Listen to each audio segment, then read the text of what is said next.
Hi, Philip. It's me, Sloppy. Uh, Figured no better time than now to finally throw some kind of little video together of no one else is really on at the moment, but at least what I've been up to a bit, and what I did with the ring here, and give you a bit of insight into that. Uh, and, I don't know if you remember what I look like at all, but if you've seen me in any land, you'd know I look exactly like this. Like, I I exported my Anyland avatar pieces and re-rigged them the same way we make IK in Anyland. I used the exact same sort of like look ats and facing target system to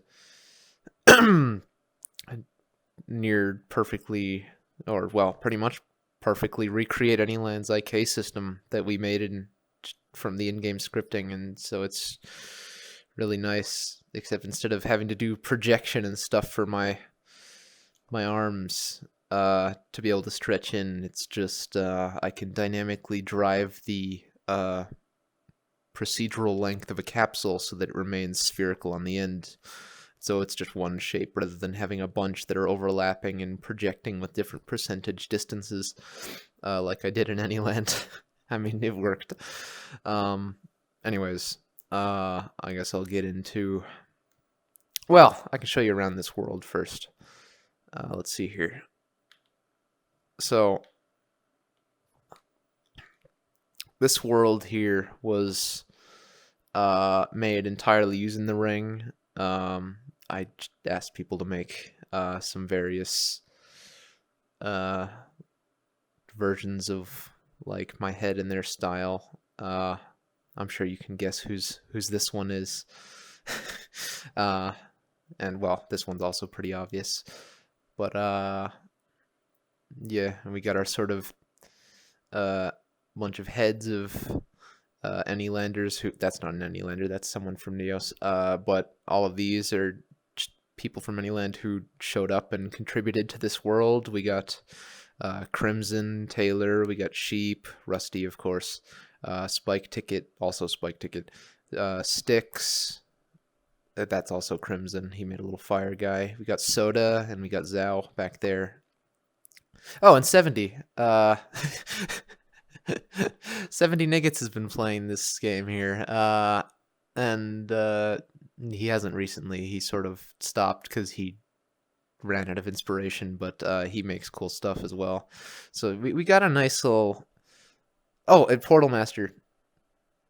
Yeah. We just got a nice bunch, and none of this is imported at all. This is all stuff that was made using the in-game ring that I put together as just a sort of test of, all right, put something together, demonstrate it. This was the sorry, I'm a little over the place. This is the submission world for the MMC, the Metaverse Maker competition that I submitted the ring for. The submission had to be in the form of a world, and so I basically gathered these fine Anylanders who were partaking in Neos. It's like, all right, you guys know how to use the ring. I just like handed them my work in progress version of the ring that was still mounted to my avatar. I just handed them my avatar with the ring on it. I was like, all right, you guys know how to use the Anyland build tools. You know how to use this ring. I just told them the appropriate like different controls it uses. And they were pretty much good to go, and they put all this shit together, including the telecookie. You can't do particles with it yet. That was just done using the normal method of creating particles in Neos, and stuff like this. This was just done using the in-game like little mesh pen. You can draw stuff, but everything else here was made entirely using the ring. So like, yeah, just made a nice little land. Like all of this was made in a day by just the people over there, and that was really cool because I was just on this sort of final grind to get the ring to as like functional and complete as I wanted it to be for the submission, and these guys were here just cracking away in the last day building this world up from the ground up, so I had a nice little presentation world to submit it with. So that's pretty cool.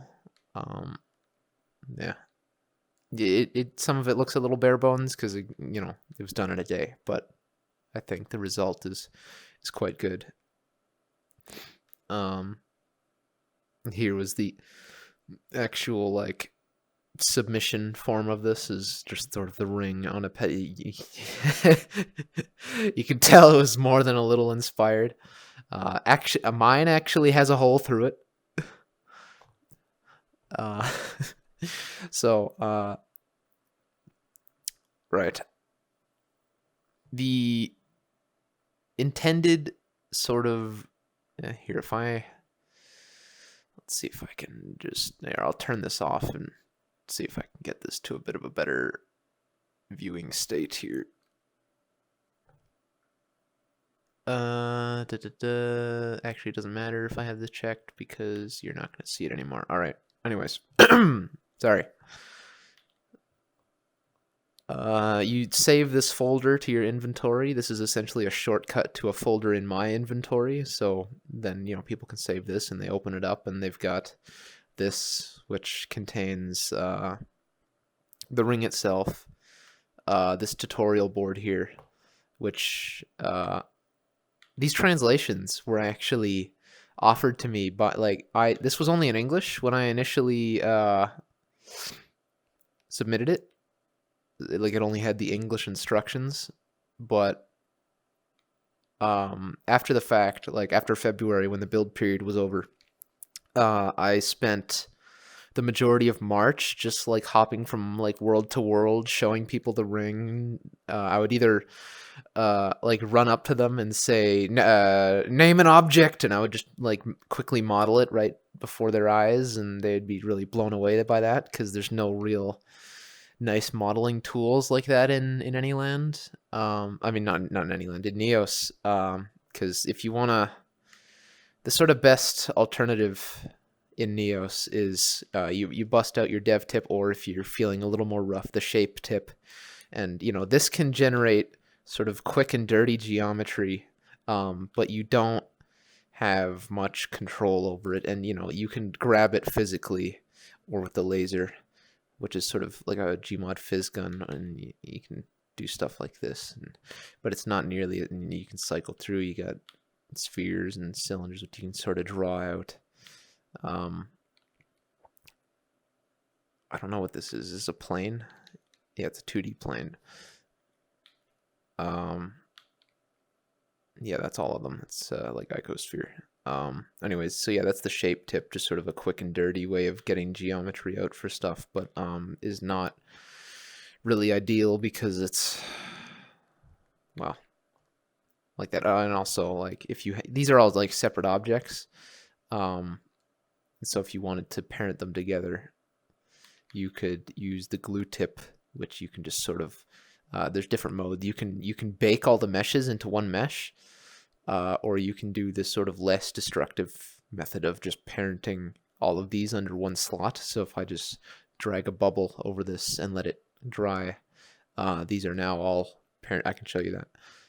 These are now all parented under one thing just called glued. And this is like, I assume you don't know much about Neos, but like you have what is essentially like a complete Unity inspector in game, and you can have multiple open, and like I could also grab the glued slot and open another one, and so you end up with this really nice sort of multi-monitor workflow where you can be doing stuff and parenting things under other things and just do whatever you want. You got like gizmos to move stuff around if you want to do that more precisely and what have you.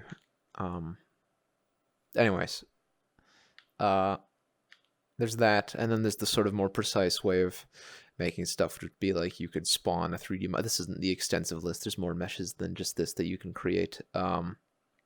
But this is sort of the more common one. So I'm just going to, for example, do like a box, and then you have these like handles that you can, with the trigger using a dev tooltip, sort of resize to your liking.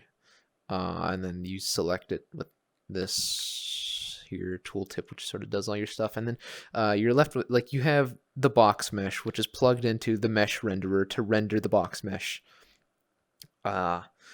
And that doesn't, the mesh itself doesn't inherently have a collider, so you also have the collider component, and this value copy is just like copying the size of the box mesh to drive the size of the box collider. And so, like, if I were to delete this or turn this off, it would, the size of the box's collider would not be the same as the mesh anymore as I continue to change it. And like grabbable, which you can like turn on and off, just like whatever, like you just have complete access to like absolutely everything, and you can dynamically drive any of these values however you want using either components or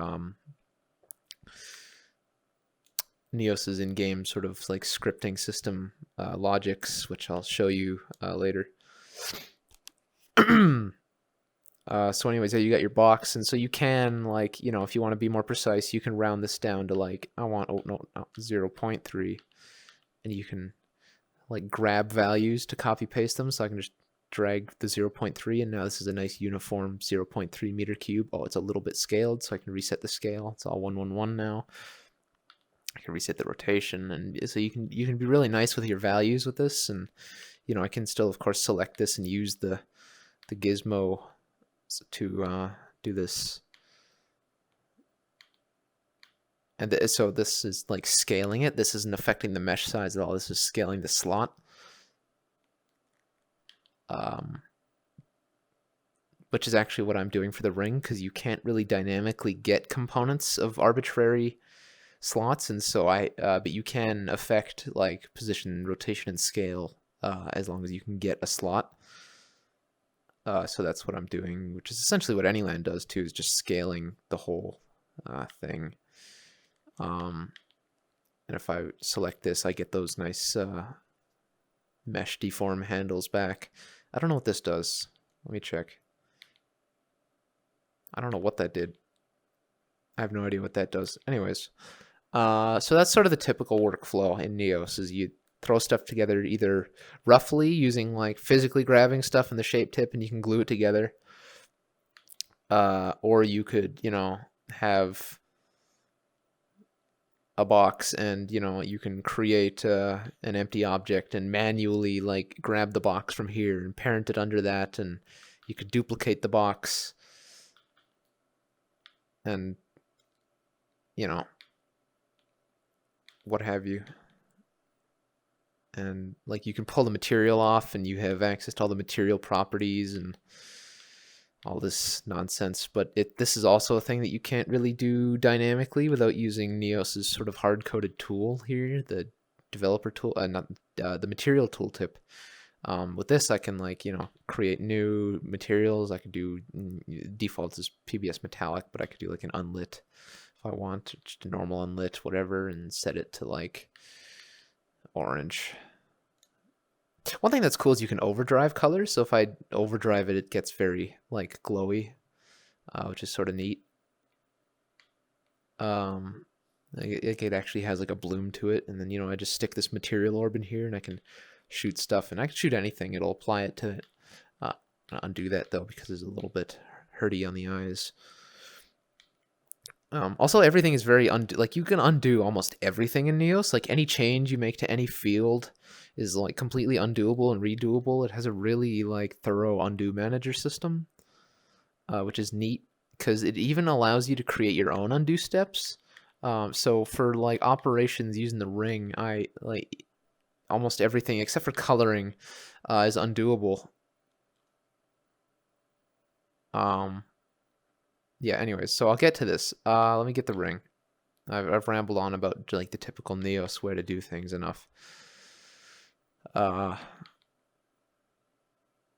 So here's the presentation. You got the folder, which has like sort of backtracking a little. It has the tutorial board. But okay, sorry. the point I was getting to is during March, I was peddling this around and showing people this, and they were really blown away because I just showed you the typical means of modeling things in Neos, which isn't very practical. And I mean, you can just like from Windows File Explorer, drag any like 3D model asset you want onto the game window, and there it is right in front of you, and everyone who's in your session can see it. So that's really cool. It's like you could throw something together quickly in Blender, just drag it into Neos, and it's just right there. You can work on it like anything else.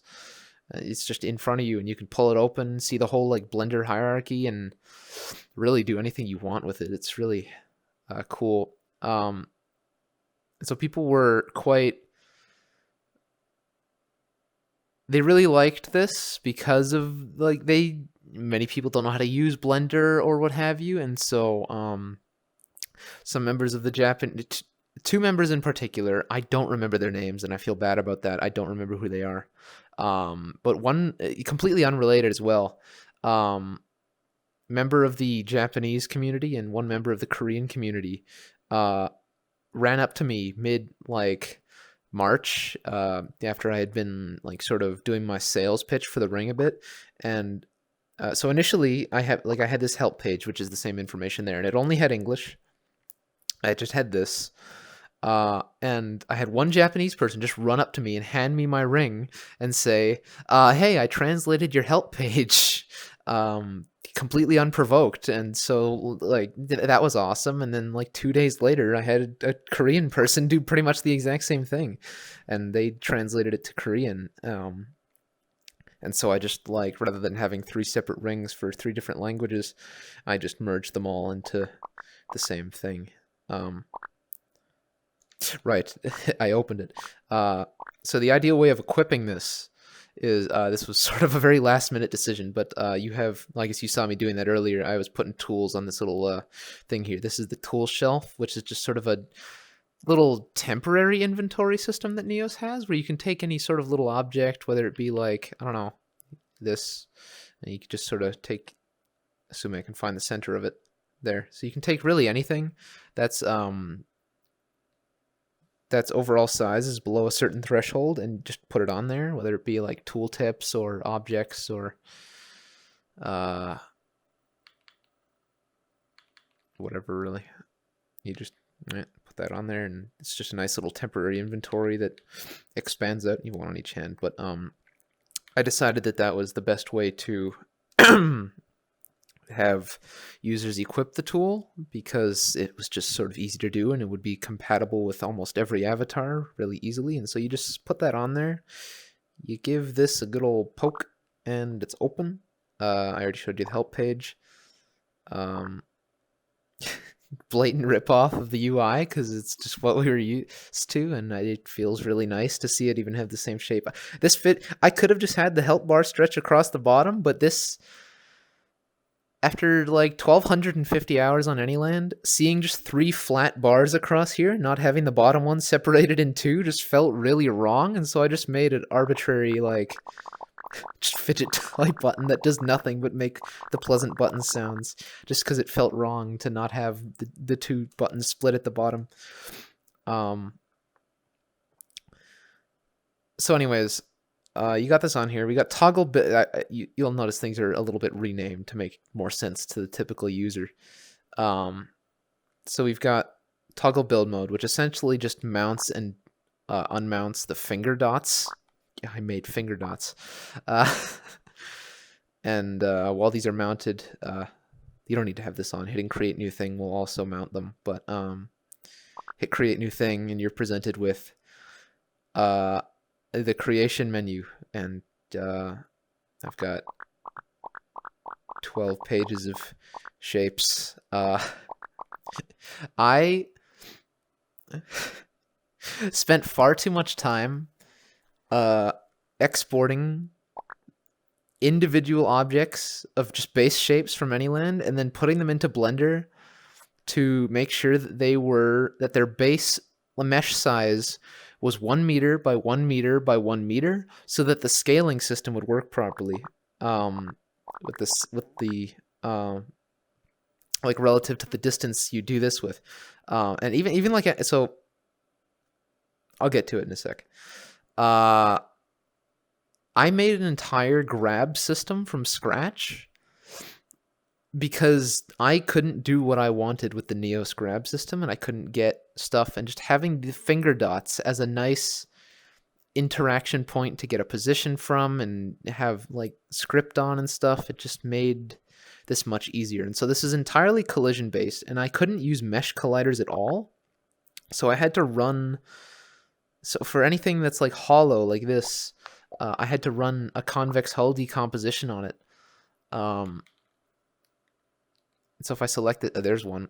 So something like this even will have like 15 convex hulls that just use the automatic decomposition to break it down into convex hulls rather than using a mesh collider, because you can't detect collisions with mesh colliders at all. So I had to break it all down into convex hull, and then I'm basically checking if the thing you collided with has convex hull number in the name, then grab the parent of that slot instead of the collider. Sorry. So anyways, yeah, you can just like grab with the trigger.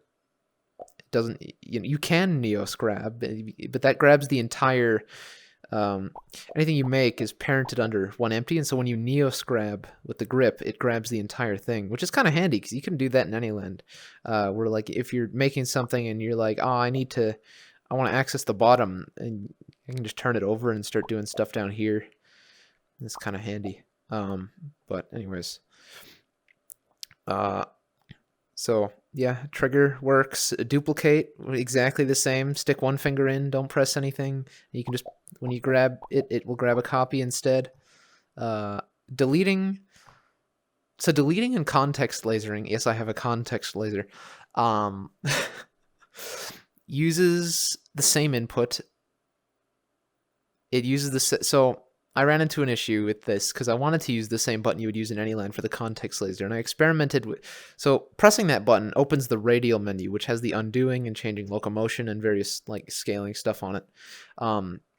So I experimented a bit with turning, like, force closing this if you have the like build mode enabled. So like as soon as you open it, it forces it closed and then activates the context laser, but that just ended up being really jank, and different controllers have different like amounts of buttons. So like on Index controller, things just work great all the time because you have more than enough buttons for everything. But on Oculus, for Oculus users, their secondary button is the same as their jump button. So, and in Vive is even worse. But so anyways, long story short, you have the primary, which is the trigger, and the secondary, which either deletes or does the context laser based on whether or not the finger dot is colliding with a shape currently. So if I'm not touching anything and I press secondary, I get the context laser. If I am touching a thing, oh, I selected that by accident. That's fine, doesn't do anything. I can delete. So that's pretty nice. The scaling works perfectly. Just, you got your shape. It's the last thing that you either grabbed or select with the context laser. If you don't want to move it, because you grab it to select it, it moves. But if you don't want to move, if your thing's placed perfectly, you can just context laser it instead. And then this is your selected thing. And whichever part you have selected, when you just press both triggers, you can stretch on the appropriate axis based on how your finger dots are relative to each other. And this just works really nicely. One thing I don't have is in any land, when you start going past a certain point, it sort of exponentially increases how much it scales, and I didn't do that because I feel like, if anything else, that would just confuse people, because this is everything here is a completely foreign concept to Neos players. And also, there's the general idea of like, you can scale, and scaling is like a totally normal, like intended part of the workflow. And so if you want to scale something bigger, you could just make yourself bigger and be like, and that just works. And you could like shrink yourself down and be more precise. So you could go into no clip and get in here, and things just sort of work nicely. like that. So that's cool.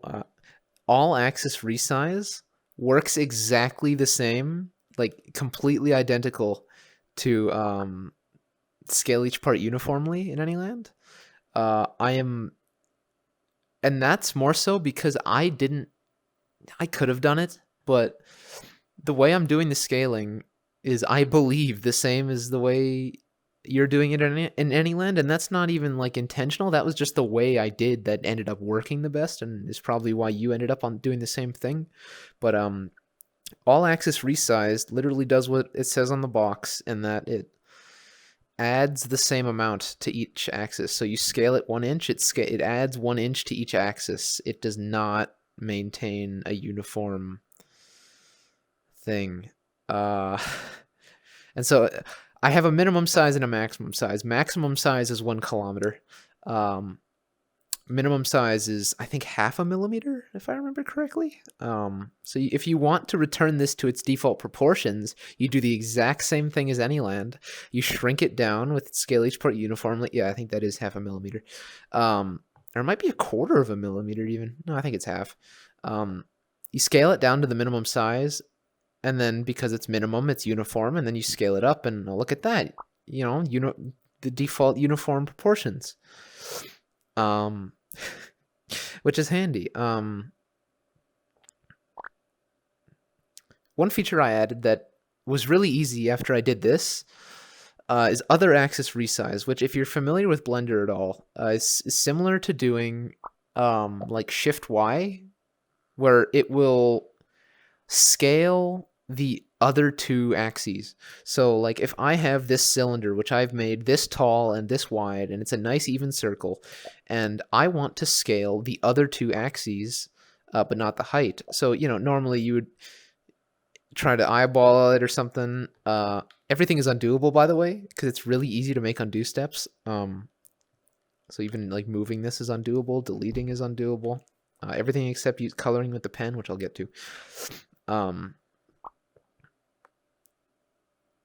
I trail off a lot when talking, I'm sorry.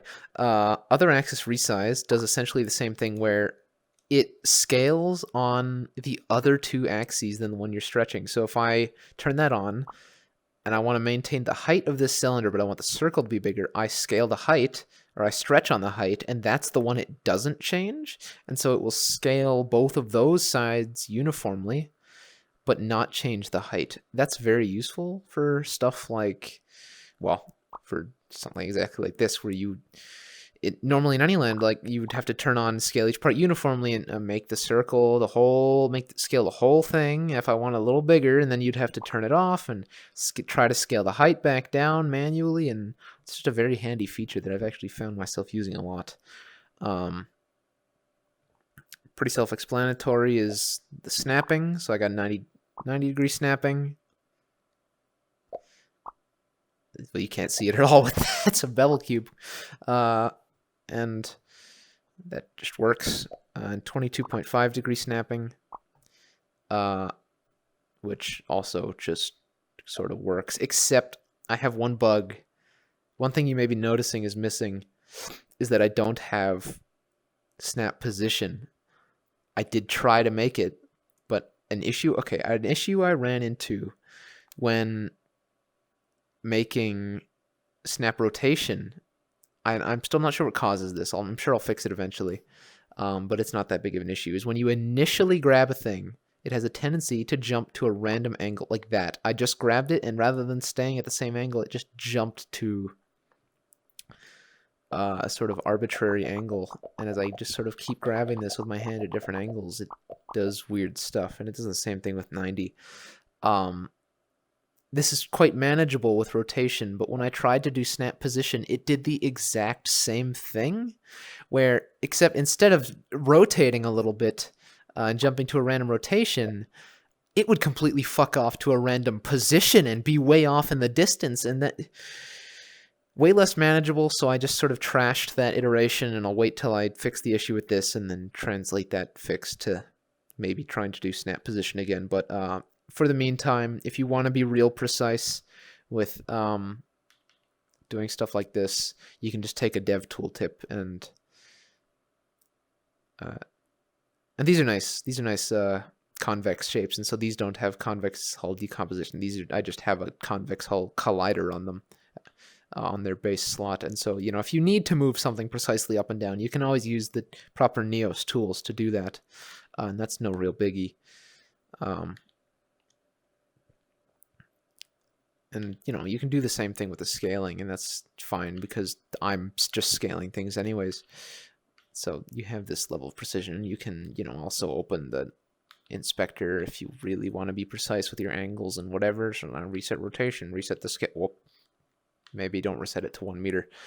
But yeah, that's just a valid workflow in the meantime.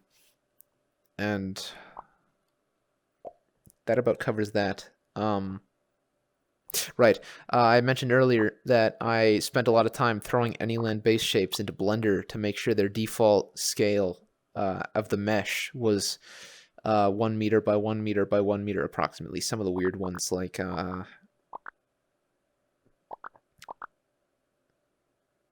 this one I didn't do because it's taller. It's meant to be taller than that, and so some of these they're not perfect, but most of them I tried to do that. Like if it's something like this, then yeah, I scaled it down so it fit a little better. But something like the turd or whatever you want to call it, I just sort of left as is. And so this is a good way to demonstrate this. So I made sure the height was 1 meter anyways. So like I made sure at least one axis was 1 meter for the sake of having that uniformity. So with I can use the bevel cube to demonstrate this. With the bevel cube, if I line the finger dots up with this and I stretch it, it stays pretty damn perfectly to the distance between the finger dots. It doesn't matter if I move them over here. It's just getting relative distance between the dots. And that just generally works good. And same with this in theory. No, same with this in theory. Yeah, on this axis is pretty good. But on this one, because the default mesh size is smaller, if I do the same, it does the same like mathematical thing, but because the actual mesh size is less than 1 meter, it does it whatever that fraction is. And so if the default size is, say this is maybe 1/5 of a meter, then it will only scale 1/5 as much as I'm stretching this, which kind of stinks. But that's why I did all of that in Blender. And as far as like the base shapes, like a lot of them I actually made from scratch. Like all these bowls, I just made from scratch in Blender. Because Neos has some procedural shapes, which I showed you, like the sphere and whatnot. So like all the cubes and cylinders and all these base, and like the bevel cubes, these are all using Neos's procedural meshes. But this is another thing I scaled to 1 meter. But you might, this is what this shape is. That's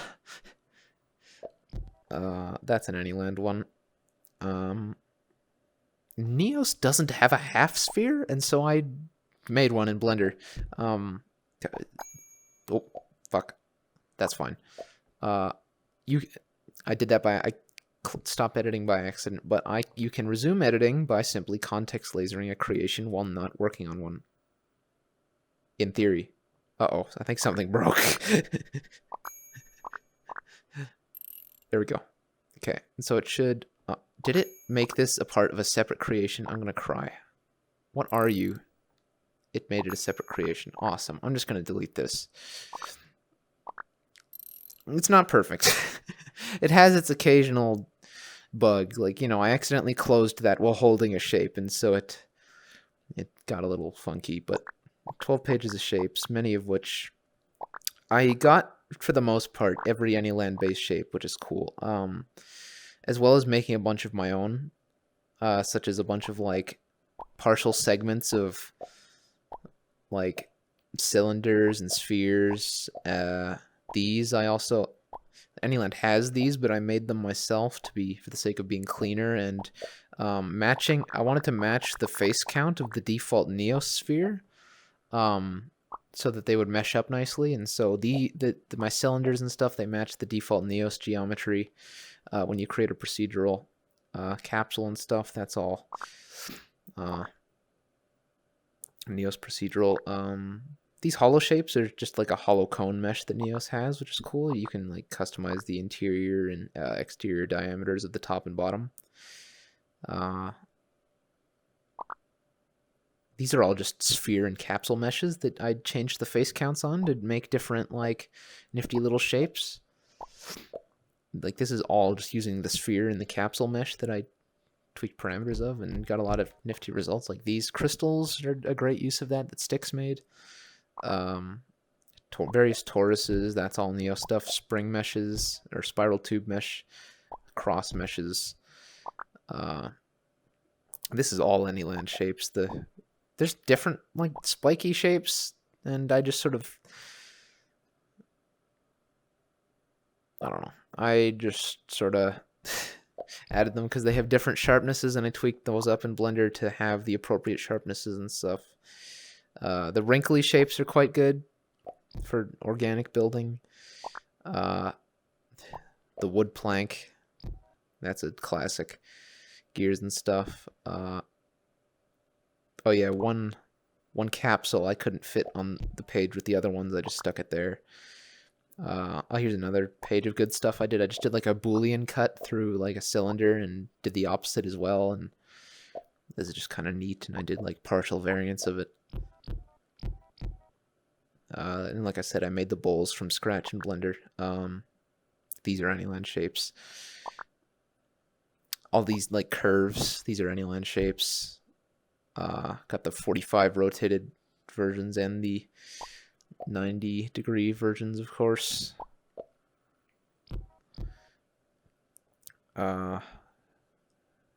These I also made of, and I got the the same with the rounded ones. And that's it. That's all the shapes. I just got 12 pages. Nice little page indicator, and it. Yeah. A lot of these were just me tweaking around with the Neos procedural meshes, making what I could, and then what I found was lacking. I just hopped into Blender and made a bunch, and I just had to make sure that all of their base mesh size was 1 cubic meter for the most part, with some special exceptions like this. This is a good one. This is a meter if it were a sphere, but I specifically made it so that that doesn't move. And so, because if you're scaling this, you don't want the bottom coming down probably. And so I just sort of did this for all the partial shapes, like half a cylinder and whatnot. They have if they have a flat face, that part stays stationary.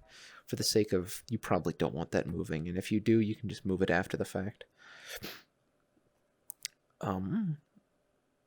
Okay, that covers everything here. That's the create menu, and again, you can hit save, and you can resume editing on a creation just by selecting a creation when not editing anything.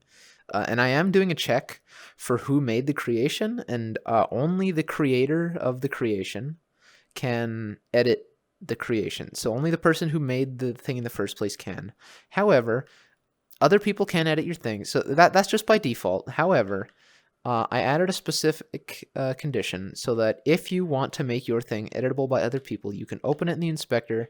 I have a thing for storing dynamic variables, and there's a checkbox. There's where it stores the user ID of the last person who edited it. Right here, a little checkbox, dynamic variable, editable by others. You can just turn this on in the inspector. And then other people can edit your creation if you want them to be able to. But by default, that's off, which, fair enough. You've got a lot of new users who don't know what they're doing with the ring. They're often randomly selecting things with the laser, and so you don't want people randomly like selecting your creation, and then they're, oh, I have the create menu open, and then they start building something, and then it's a part of your creation instead of their own new one, and then they take that and save it or move it somewhere else, and they've fucked up your creation. One nice little thing is if you delete everything, and the empty still exists here, but if you hit save and there's nothing under the empty, I have it kill itself, which is kind of cool. Finally, last thing to go over really is the color pen. which if I just get out some shapes,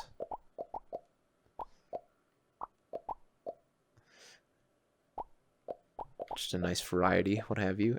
As soon as you grab the pen, I've got a bunch of template, I've got a small handful of template shapes, and I completely dynamically, when you initially grab the pen, generate the I generate this entirely mathematically using logics, and so much the same. You pick your hue, it adjusts all of these things, which all have their own little dynamic material on them, and entirely using pen collisions, I can select the hue, so we can go for a nice green. I can set the saturation and value. Got some nice sounds as well. Really, a lot of people comment that they really like the sounds. Oh, I dropped it. Anyland normally has your like various materials you can pick from. However, that's not something I can actually do. So I am just using PBS Metallic and allowing you to edit every parameter of it. So you can set the color, you can set the, if I switch to, you can change the blend mode, so you can have like additive, multiply, transparent, alpha, cutout. So if I switch to alpha, these are essentially sliders.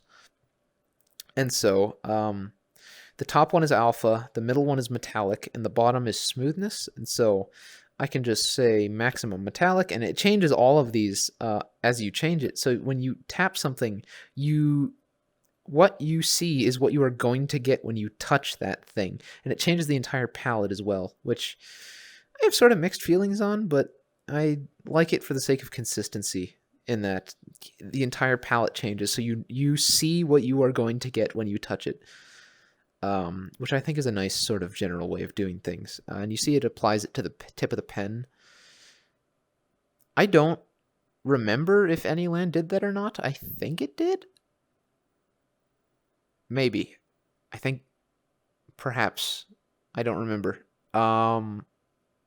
Anyways, yeah, you can set alpha, you can set metallic, you can set smoothness, and so I could, well, I'm going to make this fully opaque, but you can just, okay, I shouldn't have done that with the alpha blend mode because you got weird alpha issues, but if I set the, okay. Just changing the blend mode doesn't change what you have on the pen. You have to actually pull something from the palette, whether touching this or this, but there we go. So if I do this, can just paint stuff on, same as Anyland. Can go with different colors and change this and got this. And of course, because things are cool and good, before I get to this, sorry, I do that a lot. Little niche feature that absolutely no one does, but I did for the sake of continuity. Just like Anyland, you can use the back of the pen to sample from the palette if you so desire. I don't know why I felt like this was worth doing. It took a whole bunch of like extra scripting to make this work. Like I'm checking if the tip or the back touches it, and each one has their own like event chain to go down, and so it took so much like stupid extra labor just to do something that no one else is going to do, but and it only works on the palette too. It doesn't even work on the material parameters. But you can do that because it's stupid, and I thought it was funny. Anyways, back of the pen, as you've seen, at least works. So you can use the back of the pen to sample colors and just paint them on, and it copies all the parameters as everything else. Same as Anyland. I can't paint onto this because that's not what I'm editing, but I can sample from it, and it will pull the exact material parameters. And you know, I could take any of this. Like you could take his little fire guy, whatever, and just, and there it is. And so if you felt so inclined, you could make yourself a nice little palette of just like colors you like, save that to your inventory, and then you could just like, whenever you're going to make something with the ring, you have an object with your palette of like, I'm working on stuff. Oh, let me just pull this color I use. Oh, okay, now let me pull this one I use. And yeah, that's just a nice little workflow. There's two features missing from this. You can't overdrive colors like I showed you earlier to make really bright colors, though I would like to add that in the future. And you can't set the emissive color. So this blue cube here, You can do this manually, and the pen is able to read it. I just haven't made the palette option for it on the ring, but the system is absolutely in place for it. So we got albedo color, which it does fine, and I have emissive color. And like you can manually overdrive this by either setting the HDR color values to be higher. So if I set this to like 3, it's a bit overdriven. And then if I use the back of the pen, I can sample that and paint that on. That's fine. I can read these values from the dynamic variables. I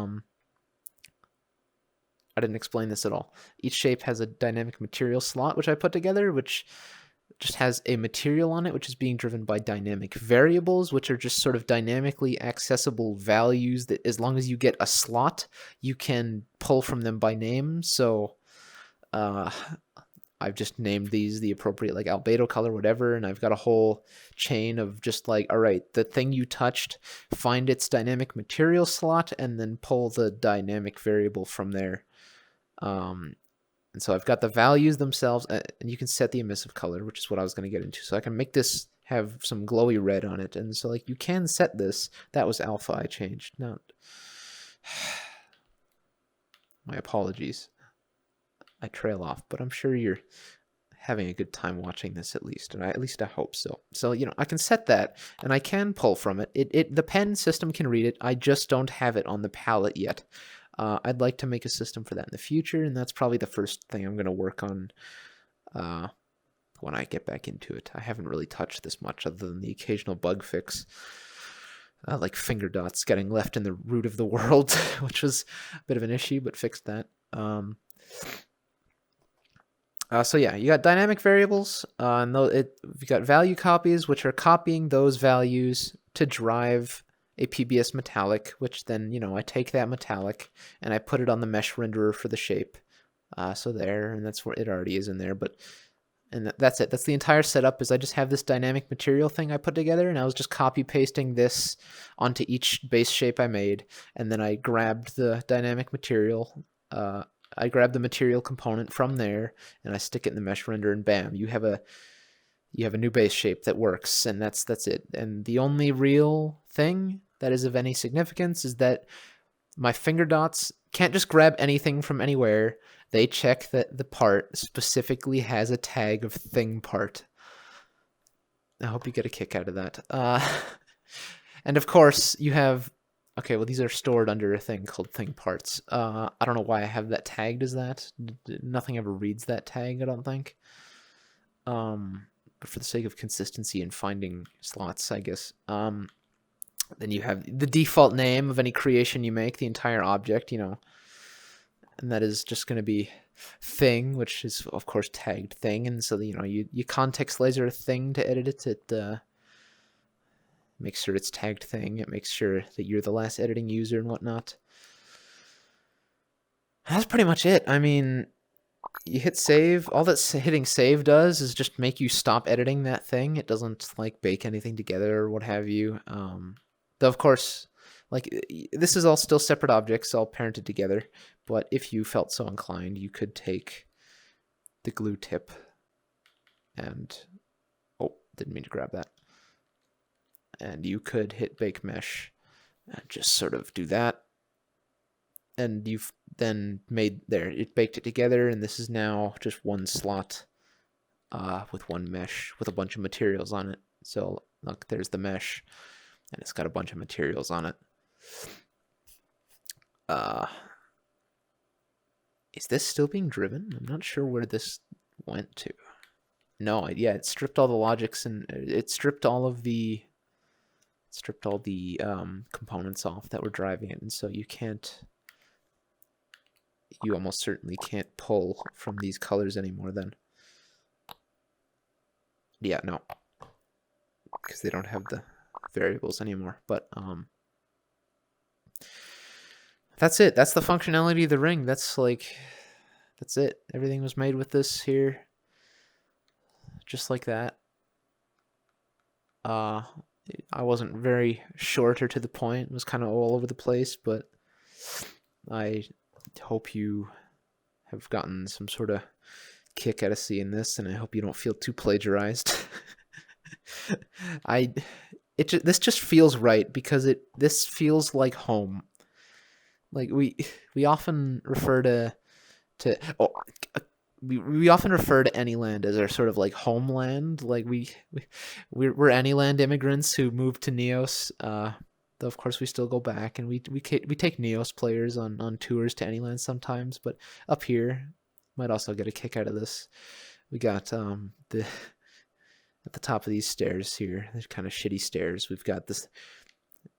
The shading isn't very good, and Neos has kind of jank ambient occlusion. But you've got the Born on a Rock in Space. You've got your starting platform up here, which I've just sort of put up there on those. And Zhao actually made that little Neoland logo. Well,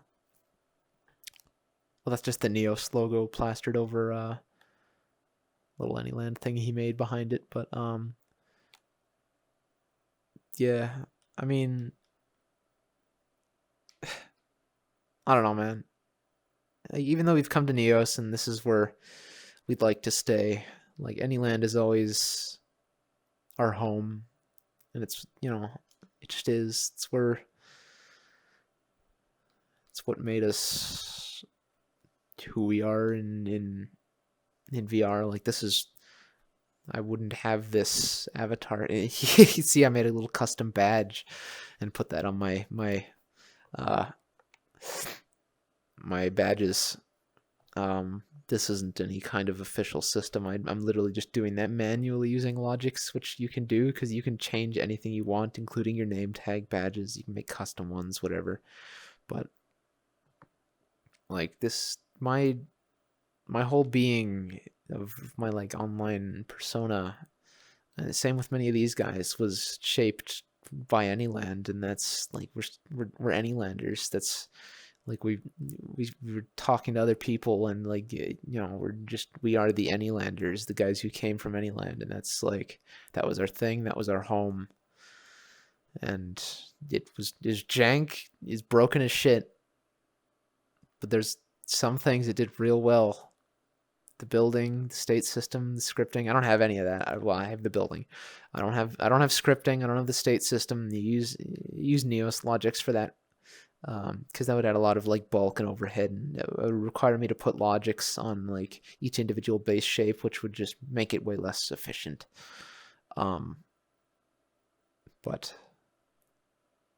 even if Anyland shuts down at some point, which I hope it doesn't. I hope it doesn't anytime soon, at least. But I don't know. My whole friend group, we're just always gonna be the Anylanders. Just the sheer like uniqueness of everyone you see.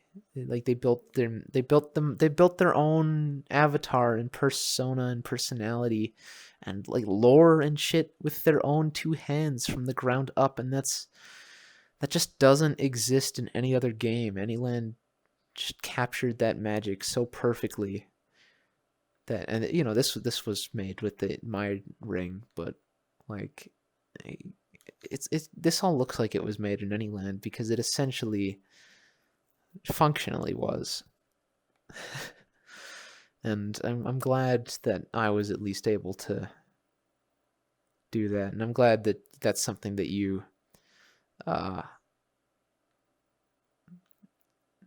sort of glad has been preserved to some extent, because like this is what you put together was by far the best like Neos, not Neos, what the fuck am I talking about? The best VR like modeling apparatus I've seen anywhere. And like, yeah, there's ones where you can do proper like curve editing and whatever shit, and you can do a little bit of that in Neos, but like there's no vertex. You can't vertex edit. That's another thing I don't have. There's no mesh editing capabilities other than procedural meshes. Like, for example, I can demonstrate that if I just quickly create a bevel cube. Of course it isn't in here. It's okay. I'll make one from scratch. Empty object, attach component, assets, procedural meshes, and here's a more complete list of meshes, and there's some more UI specific ones, but the one I want is the bevel cube. Bevel box mesh. Setup renderer. Awesome. We'll make this size a little less terrible. 0.5. I hope you don't mind that I'm just sort of rambling on, but I don't know. There's only so much that can be done with email back and forth, and I do want to give you a thorough look at what we've been up to and what the new environment we're in, and I don't know. You're welcome to skip through any of this if you like, but I'm sure you probably won't. Unless you do, in which case, well, fuck me, I guess. But that's not what I want to edit. But you can change the bevel. You just have procedural meshes like this. Bevel box mesh. You can change the bevel amount. You can have 0 bevel, 0.1 meter bevel. No, that's not gonna, there we go. 0.5, that's essentially that. And oh, I'm silly. I set it to 0.5, so nothing more than 0.25 is going to do anything. And I could create a bit of something here, a slider. This isn't the only way you can make sliders. You can completely customize how these look and function, but this is just a nice, quick and easy, available to get one that you can just pull from the dev tooltip for the sake of speed. Drive field. I want to drive the bevel. And min max 0. Let's have the max be 0.25. Okay. There we go. So I've made a little slider here. This slider drives the bevel on this bevel kit. Why did I close the inspector? Oh, it's fine. You don't need a hitbox to be able to select stuff. You can see the bevel there. And this slider now drives that bevel. And that looks a little laggy. But that's just because the slider, I think that's not, there we go. If I do this with my fingertip, it's a little better. I think that's just the laser adding weird sort of rubber bandiness, but you can just completely smoothly drive parameters and stuff based on any kind of condition. Like you could, I think you saw earlier, I pulled a little battery out. That's just kind of convenient. This is just a float value that was converted to a percentage, and you could take that float and, for example, you could have a little bevel cube on your hand that, based on how much controller battery is left or how much you're pressing the trigger, you could make a cube more and more beveled until it's completely like a diamond, and that's a decent, a nice little battery indicator you could make.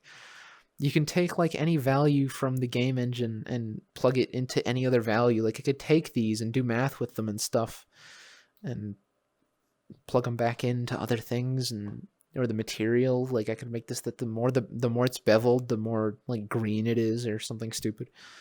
And just that analog power to take values and do what you want with them is really just absurdly powerful in Neos.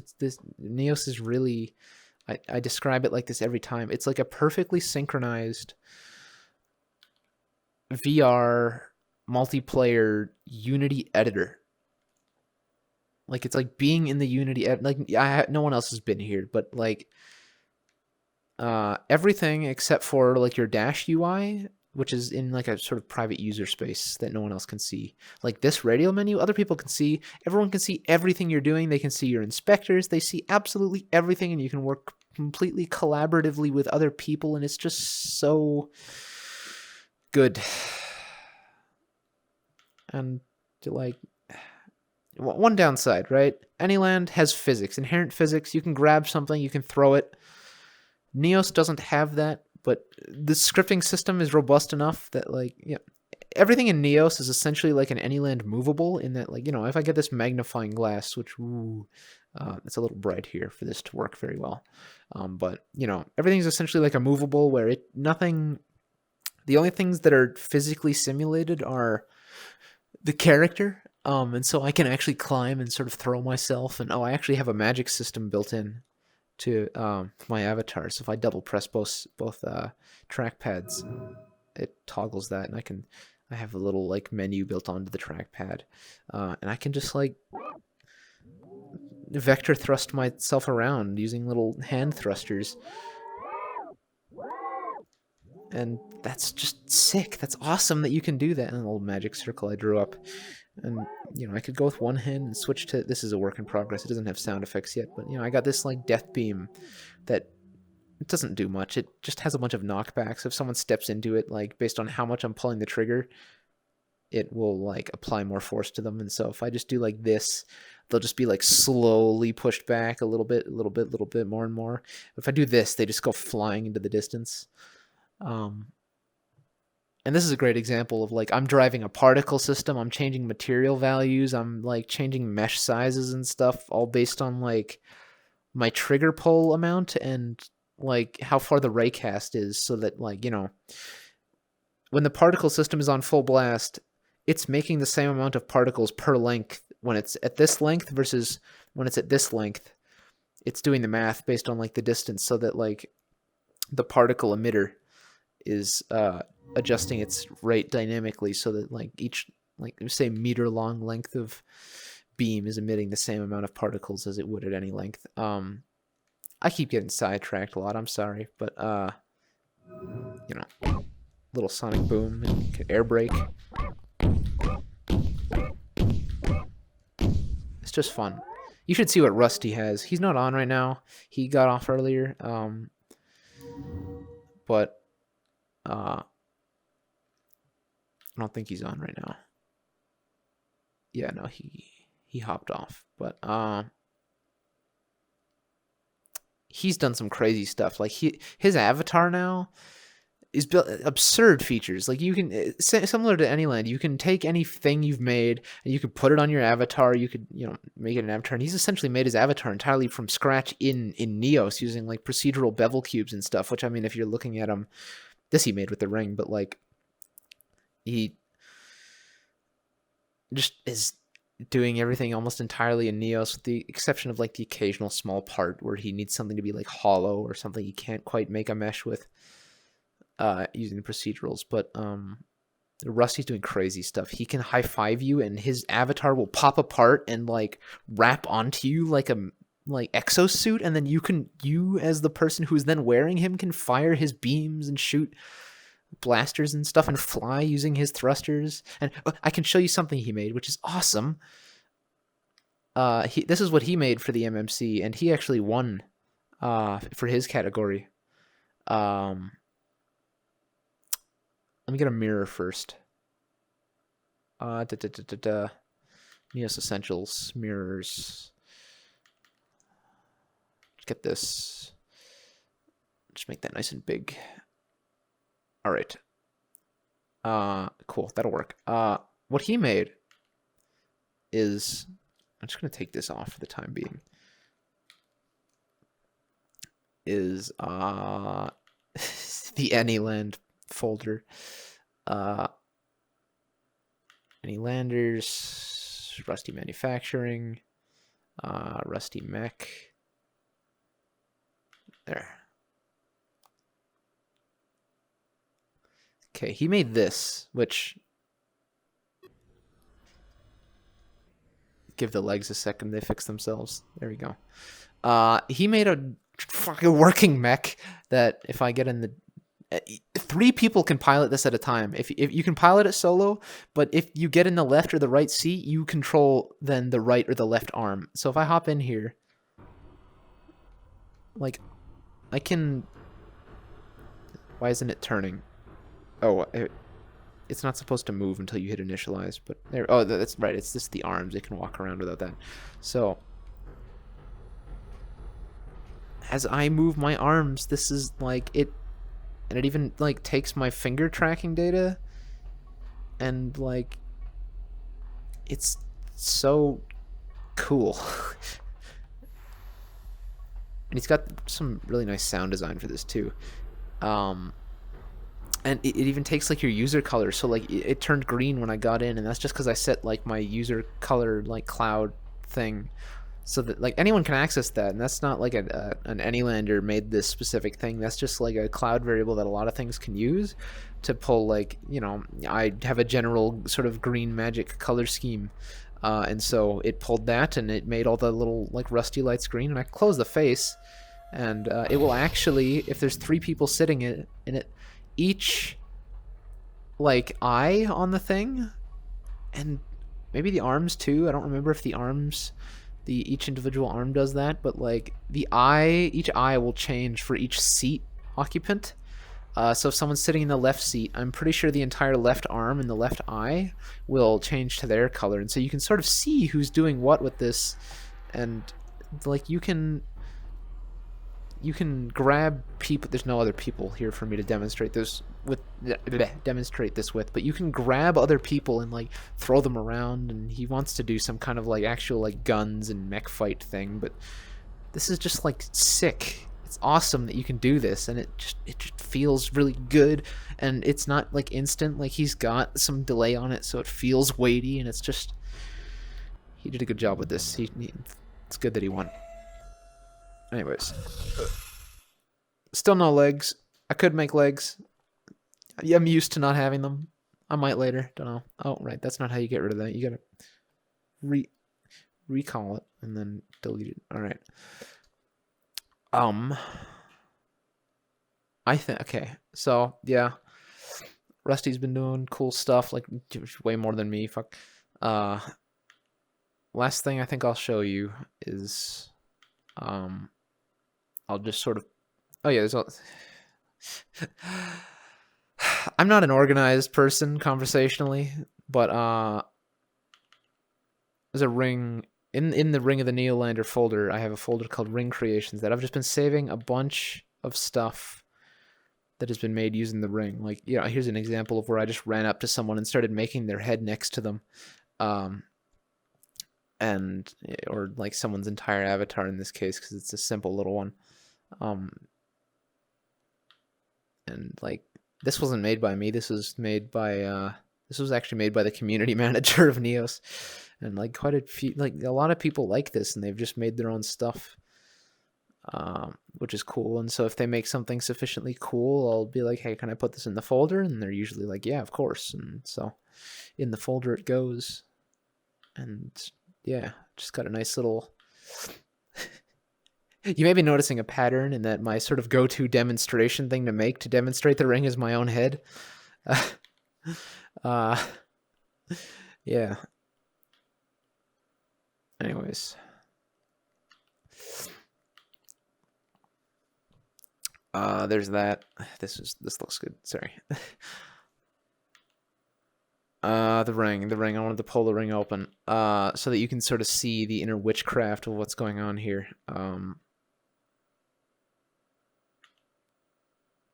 So if this is a multi-tool. I was using separate tooltips before, but this is a multi-tool that is actually made by a user that just sort of has multiple tools in one. And I'm going to actually get another user-made tool called RedPrint, which, okay, I sidetrack a lot, but I want to make sure you have a baseline understanding of things. Neos Logics is simple-ish. If you want to do something, you know, kind of simple, you could take like a Boolean latch and, you know, simple stuff like this for events. You could have like, this is sets it true, sets it false, toggles true false, gives the current state, so you can, and these are the outputs of whether it became true or became false. So, you know, false, true. And with that, you could have, like, nope, not that. I want operators, ternary. So you got something like this, where it just takes a true false value, and you could have, like, if it's true, I want it to be 6. If it's false, I want it to be 3. And so as this switches between true and false, it outputs that value. And if you got like your proper math operations, this will just like invertible.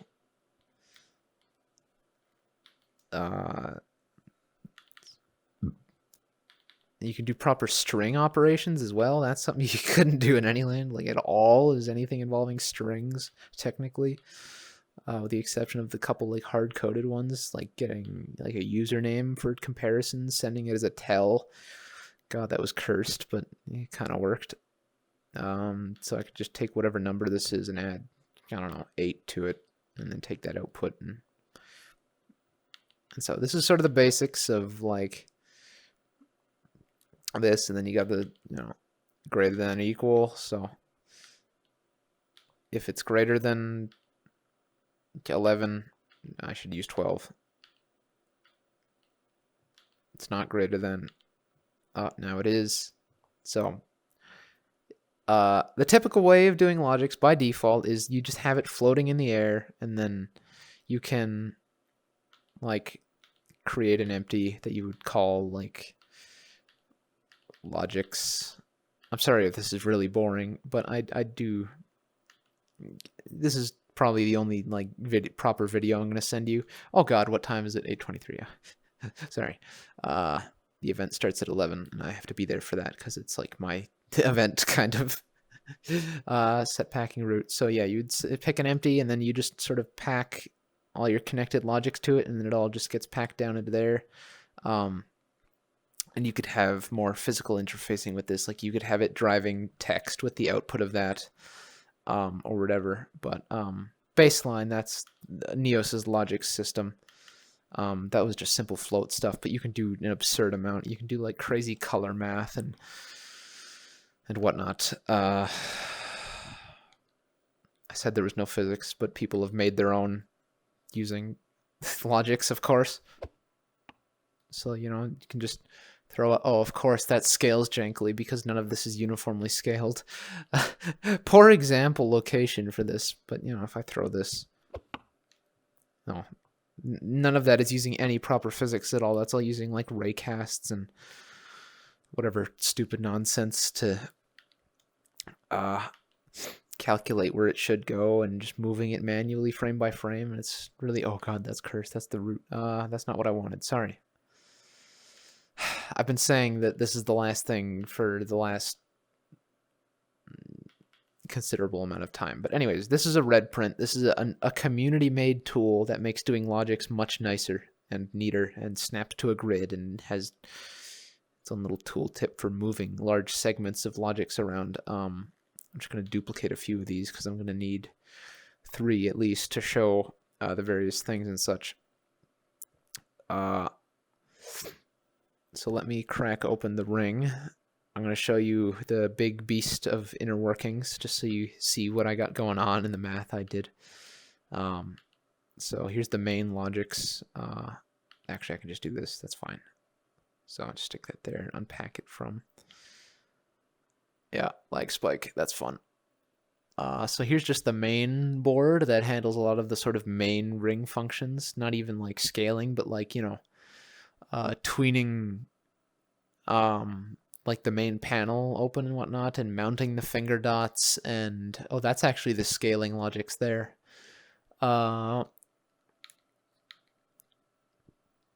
This is like the main buttons and having the ring open and close. This is mounting and dismounting the finger dots.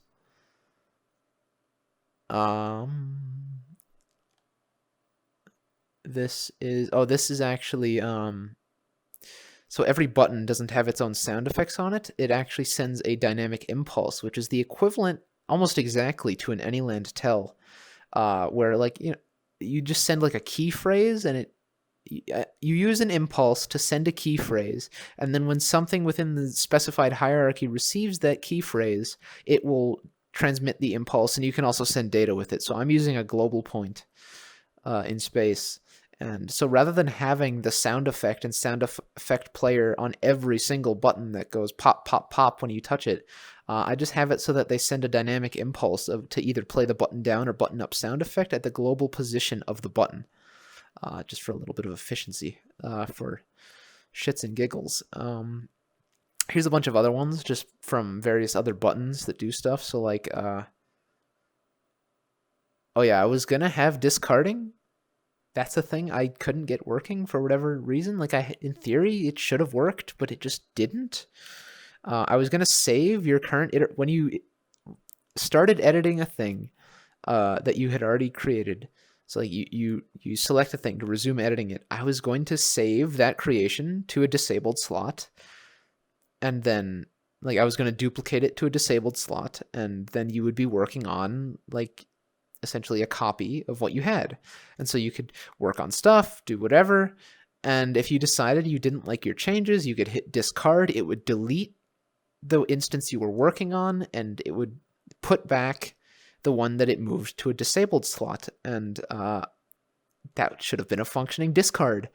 I have no idea why that didn't work, and I was doing this on like the last day trying to get discarding to work, and it just wouldn't, and so it's not there yet, but no one's really needed it yet, and so I don't know that I even need to, especially since you can undo everything. Like, you have a long-ass undo chain where you can just undo everything.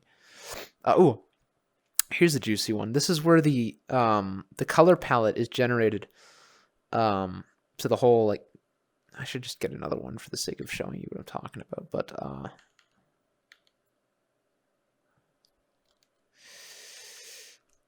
so like I said, the color palette is all generated dynamically. So like when you first grab the pen, it generates this whole thing. There's only one of these squares and one of these spheres and one of these little strips. The blend mode buttons are hard placed on here. These aren't generated automatically, but the hue strip, the hue slider, the whole saturation value palette, which I tried very hard to make look exactly like Anyland and use the same values, and I think I did a pretty good job. And these are all dynamically generated from like a single disabled template object. So like one cube, one sphere, one little strip, just using a like for loop. So where does that happen? Yeah, duplicate. What is this? Sorry, I haven't looked at this in a while. I do apologize. Right, it runs, yeah, okay, it's two for loops, a for loop into a for loop, basically making the 10 by 10 grid. And in theory, I could totally make this a bigger grid if I wanted. I can make this 20 by 20 or 50 by 50 and have a smoother gradient of saturation value. I just made it 10 because haha, Anyland.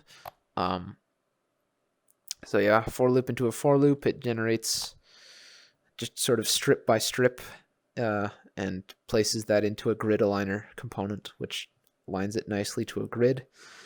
And this is using an axis aligner to make sure that these are, whenever you duplicate a slot under that hierarchy, it automatically sort of sorts it into a nice grid and a line, and it's a very nice component.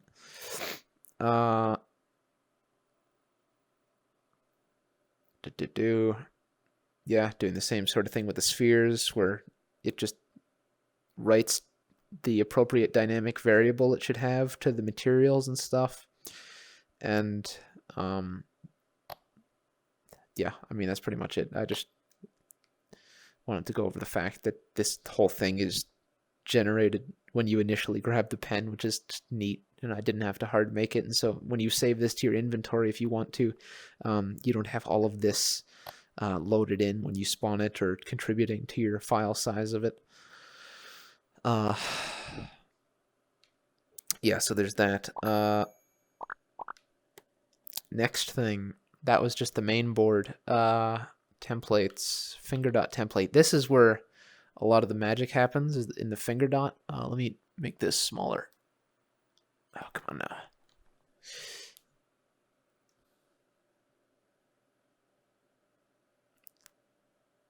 I hope I'm not dragging you on too much. I don't know. I just like to be thorough, and you're welcome to sort of speed through anything you find too boring or don't really care to see. I figure it's better to have too much than too little, you know, since this is probably the only one I'm going to be sending you. That's not entirely true. There might be some little brief follow-up of stuff that the other members of the community have been up to. Other Anylanders like Rusty and whatnot. Okay, so the finger dots, there's one finger dot template, and it gets duplicated to each finger. I track your controller position, and I parent it to the proper hand. And this is a mess. You're not going to be able to follow this at all. You probably have no idea what you're looking at. That's totally understandable. This is just a web of shit that has to reach from a whole bunch of other places. Um, I had to make a whole like secondary system or a whole sort of condition check on here because the initial idea was you Neos grab this pen. However, some worlds have permissions where you can't grab things unless they have a certain like spectator tag or something that allows guests or spectators to grab things. So I just said fuck it, and I have my own grab system that I already have anyways. And so I just made a whole extra condition in all of this that allows me to also grab the pen using the finger dot. So the only permission I require to be able to use my ring in its entirety is the ability to equip my avatar, which almost every session and world allows you to do by default, and hardly any people turn that off. Even they'll sometimes disallow you to spawn objects from your inventory, which is, I mean, yeah, it stops you from spawning all the garbage from your like weapons folder or what have you, but or like memes folder, but like you can still show up with anything attached to your avatar or have the abs 70 actually I helped him make a Anyland inventory that's just like built onto his avatar, and so we made the system work exactly like Anyland, where you can reach behind your back and there's your inventory and you can stick stuff in, and it scales, it remembers the scale and whatnot, and it just parents to it nicely, and then you can stick it back there and it saves there, and you can save your avatar, and then in any world where they have like inventories disabled, you can just equip that avatar and then, you know, pull stuff out of your little Anyland inventory. The fact that you can do that is just amazing. But anyways, the gist of the finger dots is I'm doing collision detection. I'm checking if the thing you collided with has convex hull number in the name. If it does, grab the parent instead. If it doesn't, check if the thing that you are actually getting has the tag of thing part. And make sure that it is parented under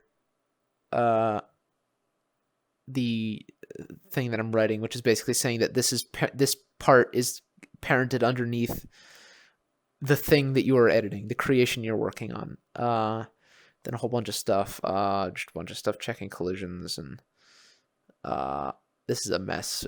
Even me following this at this point is just crazy, but there's only so much you can tidy this up when you have something like this. This is much more tidy because it's really just a bunch of separate systems I put on one board for the sake of not having a bunch of logic slots. I just have it all on one thing for convenience and accessing the main board. But we got stuff like the snap angle, which can be any arbitrary angle, by the way. I just have a float that I might have already said this. I just have an arbitrary float value that I have like these setting it to. So like this sets it to 90, this sets it to 22.5. And to do the how I'm doing the rotation snapping is kind of cursed. I'm taking the global quaternion for the rotation, converting it to an Euler angle, and then I'm dividing that by the snap angle. So if it's like I'm dividing it by 90 on all of these, a float 3. And then I round it to the nearest whole number, and then I re-multiply it by that.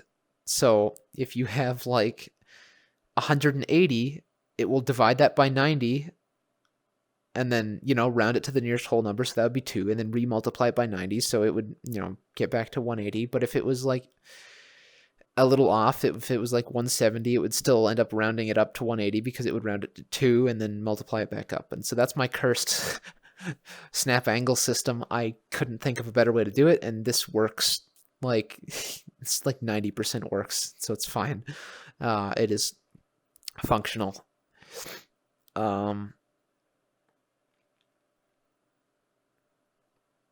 just a bunch of conditional checks, like is the snap angle greater than 0? Is the children count of the holder that like is what the thing you grab gets parented under greater than 0? And also checking if the name of what you are holding is color pen. For like I said, I added a whole bunch. I had to add a whole bunch. I added this late. I added this after the fact. But like adding all these stupid conditions all over this place, checking if what you are grabbing is the color pen, making sure you can't duplicate the color pen, you can't resize the color pen, you can't select the color pen. It just is so stupid. Anyways, all that so I could abuse permissions and do things where I'm not supposed to. A whole bunch of checking of are you currently scaling things before letting you grab stuff, and just so many conditions that need to be checked before like anything can do. Like if you're holding something, no, don't scale it. If you're scaling something, no, don't grab it, don't duplicate it. Like just so many conditions, which I'm sure you maybe had to deal with as well. I feel, and you know, I'm totally spitting this into the dark here. I have no actual idea how the back end of Anyland works, but this seems to work remarkably similar to the Anyland ring, and so I feel like, even though this is obviously a very different system than actually coding something up in Unity, I feel like I came to a very similar conclusion as far as how I have my functions for like how things end up working in general. Like the fact that like my attempt at all axis scaling did the exact same thing as Anyland, where it like adds to all the axes instead of maintaining the same proportions. All right. I've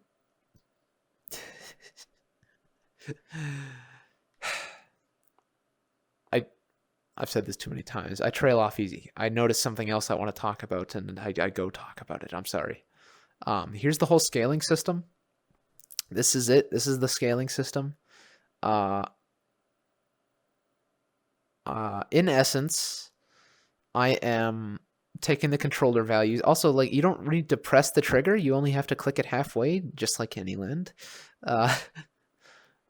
So you just press the trigger halfway, and you can do that. It's neat. And basically checking if all of these conditions are met. You know, it's under the editing slot. It's, you know, it is the selected part and whatever. And it also checks that both triggers are pressed halfway at least. It gets the global transforms of the finger dots, and that gets the absolute value, and then it unpacks it into its X, Y, and Z. So this is a float 3 or a vector 3 if you're a Unity nerd. Takes a float 3 and unpacks it into individual floats, and then because this is subtracting the global points of the finger dots, and I'm getting the absolute value, the highest number it will give me is the one that is the axis that these are on. So, you know, X, Y, Z. And so this just simply you plug in floats into this and it spits out which number is highest. And so I'm literally just checking all 3 floats that come off of this to see which one is equal to the one that is highest. And that gives me a Boolean. This is all going to be true because all of this is 0, because none of this is actually on a finger dot or working or anything. Because all this is separate from the one I have on me. It's for the ring that is down there. But yeah, it gets which axis is highest. It takes those Booleans and actually I compress it down into a bool 3, which is just sort of makes moving it around, the data around, a little easier. I write that to a bool 3, whichever's highest. And I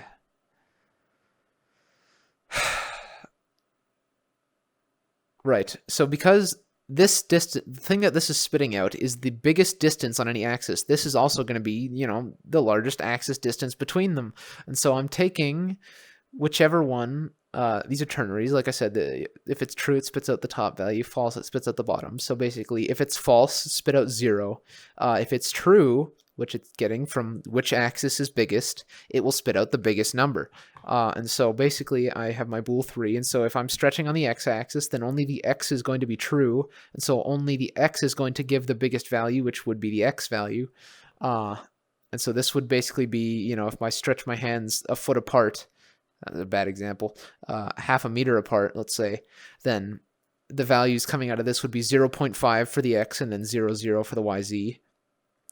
And then I have a little multiplexer for basically how I'm handling the booleans and how I'm driving different values. It's like the resize mode is basically, these two all-axis resize and other axis resize. And so if it's all-axis, it applies that amount to, instead of just the one axis, it will either apply it to all of them, or it will apply it to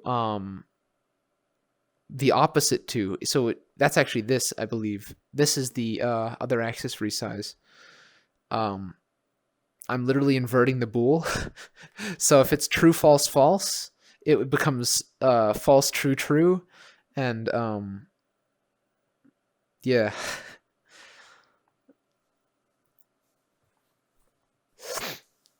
That's pretty much how that works. And then it just takes all of that, and then it does this wacky math for, I have 2 storage float 3s for like what the initial distance was when you started pressing the triggers, and there's the clamp. Oh, wait. Oh yeah, it is 1 millimeter. Sorry. I was wrong. It isn't half. It is 1 millimeter is the minimum scale. And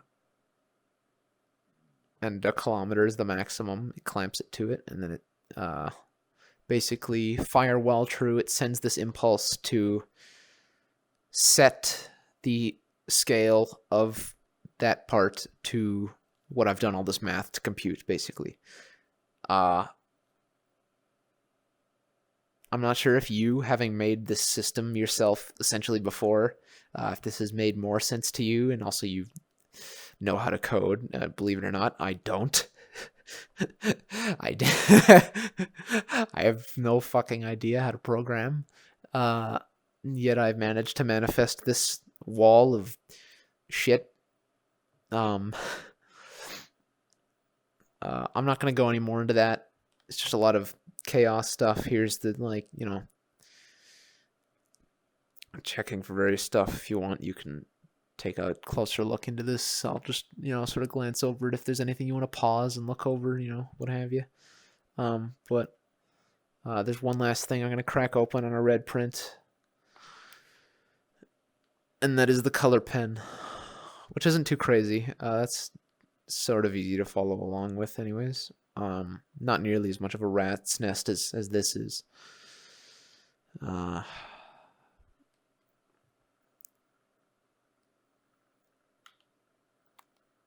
I hope you're finding this interesting. I do. I hope you're not just like, yeah, come on, get on with it already. Is this it? Are you done? I hope you're finding this somewhat interesting. And sorry, I gotta find the pen. Color pen holder, color pen logics. Give me that. Stick that in there. Let me just close this. So this is the logic that's on the pen itself, which covers all of the collisions and getting the materials and setting them and whatnot. So if I unpack this looks somewhat neat and tidy. There's clearly a system at play here of an array of stuff.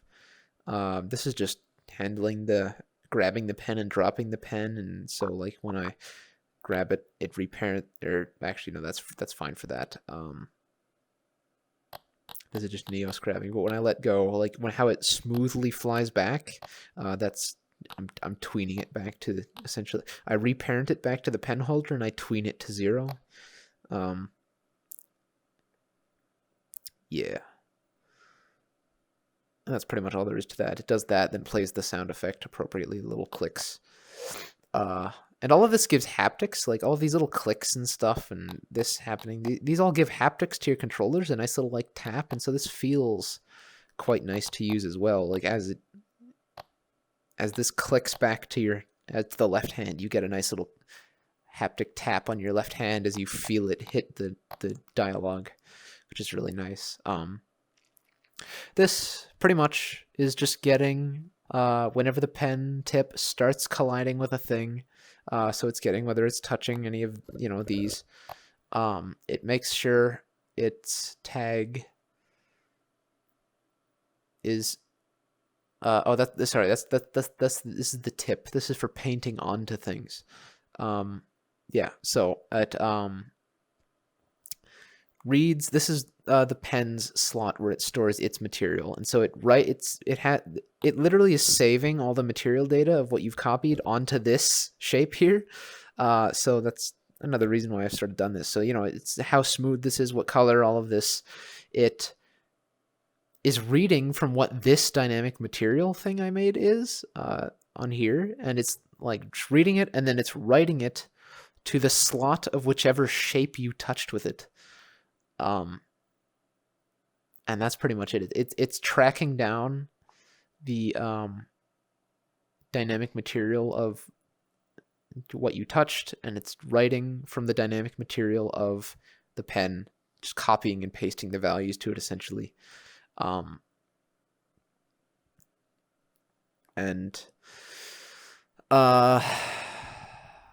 this is just an array of like touching blend mode, touching the metallic selector, touching the smoothness selector, the alpha selector, hue selector, and the color palette. Just various collision detection systems for that, and so they go through the proper process of like actually setting like only the alpha, and so it's not copying the entire material of just that. It's only taking the alpha variable of it.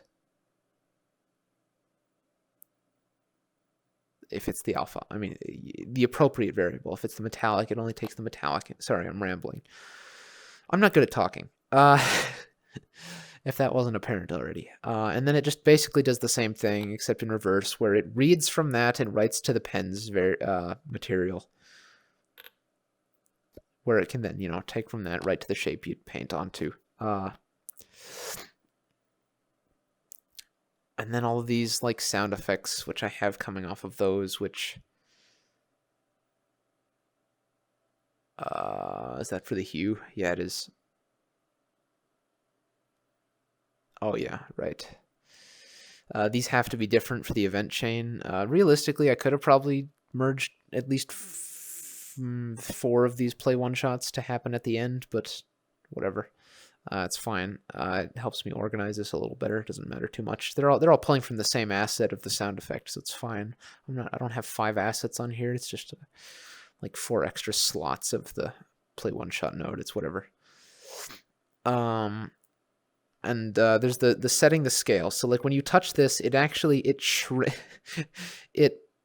I might be able to demonstrate this if I sort of look inside, which I don't know if you'll be able to see, but it literally shrinks.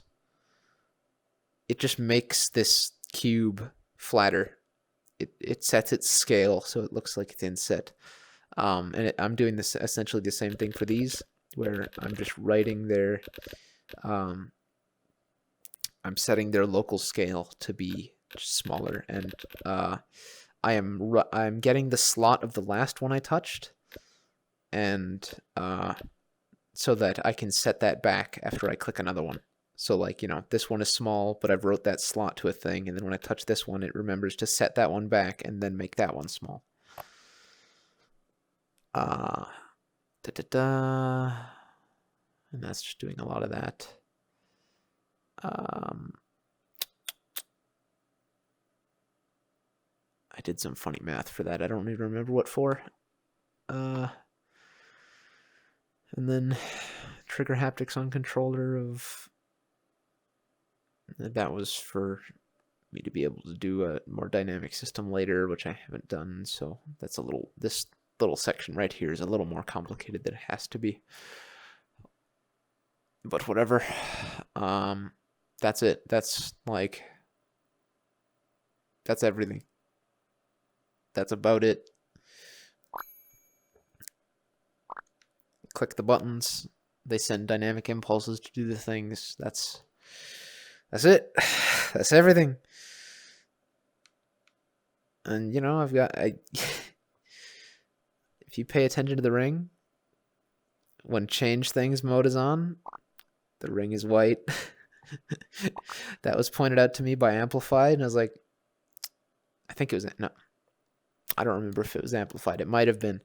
I think it was, but that was pointed out to me, and I was like, you know what? Damn it, you're right. And then I did it. That's it. I'm not gonna waste any more of your time. I hope you found this entertaining. I'm just gonna. Oh, actually, that's a terrible idea because this causes a lag spike. I'm not gonna do that for the rest. Yeah. I hope I gave you some sort of insight as to what we've been up to, and I hope you found this interesting. I mean, if nothing else, I just want to say thank you for making Anyland and bringing about the community that is like the source of the entirety of my current friend group. Like all of my current friends are like people I met on Anyland, and now people who are associated with people I met on Anyland, and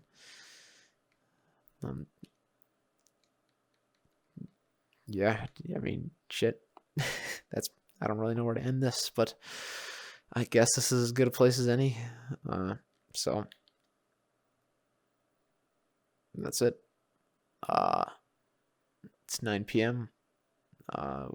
Just about, which means that the Creator Jam event with a whole bunch of people using the ring I made is going to be starting in 2 hours.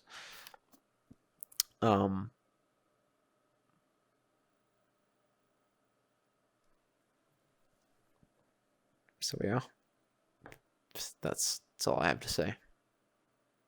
Thank you, Philip. And I've never met Scott, but well, I'm thankful to him too, since obviously without him, I'm sure Anyland would not be. That's it. Just thank you and goodbye. That sounds very final. Email me, whatever. Or, I'm here. You know where I am. I'm still in the Anyland Discord. I'm around. You know how to find me. Sloppy McFloppy.